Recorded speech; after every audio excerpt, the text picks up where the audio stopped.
घबराहट के साथ उठ बैठती। तब उन्हें जो पहली बात याद आती वह होती, कहीं महाराज जी के लिए जल रखना तो नहीं भूल गई।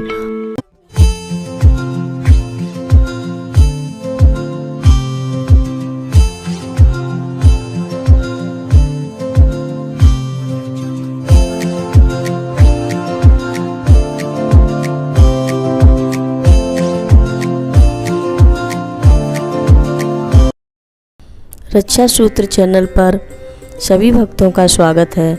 हम सभी भक्तों को महाराज जी की अद्भुत पावन कथाएं सुनाने जा रहे हैं। कृपया सभी भक्त ध्यान से सुनें। यह कथा मुकुंदा की है।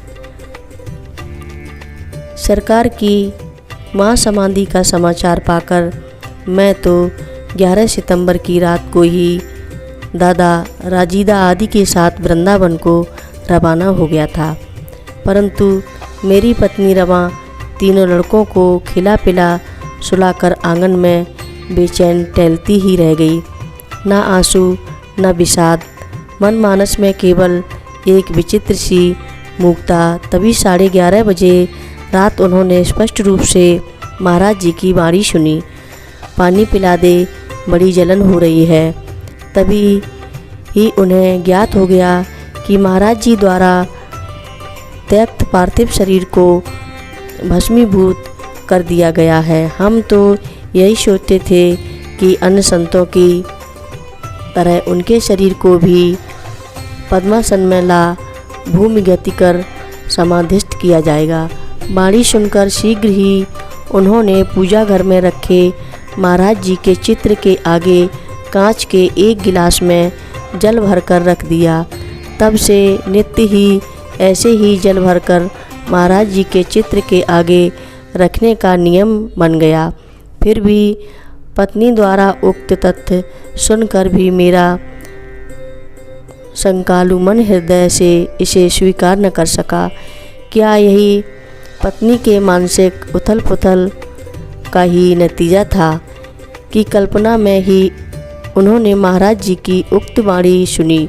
मेरी शंका शायद प्रभु को रुचि नहीं, और कभी कभी पत्नी थकान या अति निंद्रा की झोंक में जल रखना भूल जाती थी, तो उसी रात ऐसा होता था कि 11 बजे करीब निंद्रा में उनका कंठ बुरी तरह सूख उठता और वे घबराहट के साथ उठ बैठती। तब उन्हें जो पहली बात याद आती वह होती, कहीं महाराज जी के लिए जल रखना तो नहीं भूल गई, और देखने पर यही सत्य निकलता। तब उनके लिए जल रखकर स्वयं भी जल पान कर वे सो जाती।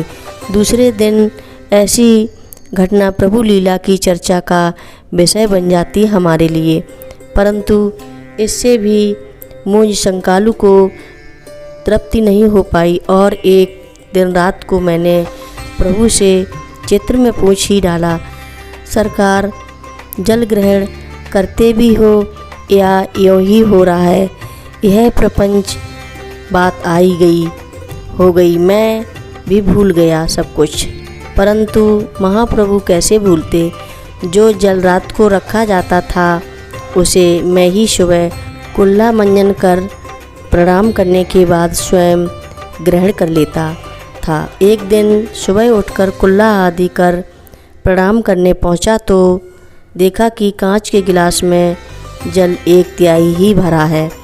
यद्यपि ऊपर ढकी जर्मन सिल्वर की तस्तरी यथावत अपनी जगह स्थित है, कहीं इधर उधर जल भी बिफरा गिरा नहीं है। प्रभु से अपनी कही बात तो मैं भूल गया और स्वभाववश पत्नी पर रोष दिखाते बोल पड़ा, पूरा गिलास भरकर जल नहीं रखती हो महाराज के लिए?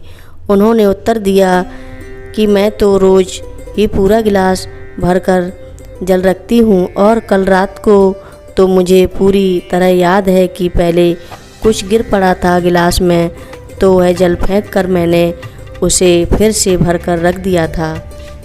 तब पुनः ख्याल आया कि कहीं लड़कों ने तो कुछ गड़बड़ नहीं की। आंगन पार कर उनके कमरे में पहुंच उन्हें जगाकर पूछा तो उन्होंने कहा, हम तो रात आरती के बाद पूजा घर में जाते ही नहीं, पहले ही प्रणाम कराते हैं। तब एकाएक महाराज जी से किए गए अपने प्रश्न की याद आ गई।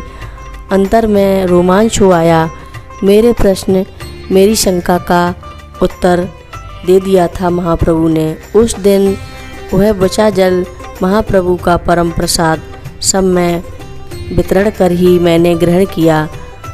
परमानंद की अनुभूति के साथ संध्या समय दादा को भी यह घटना सुनाई।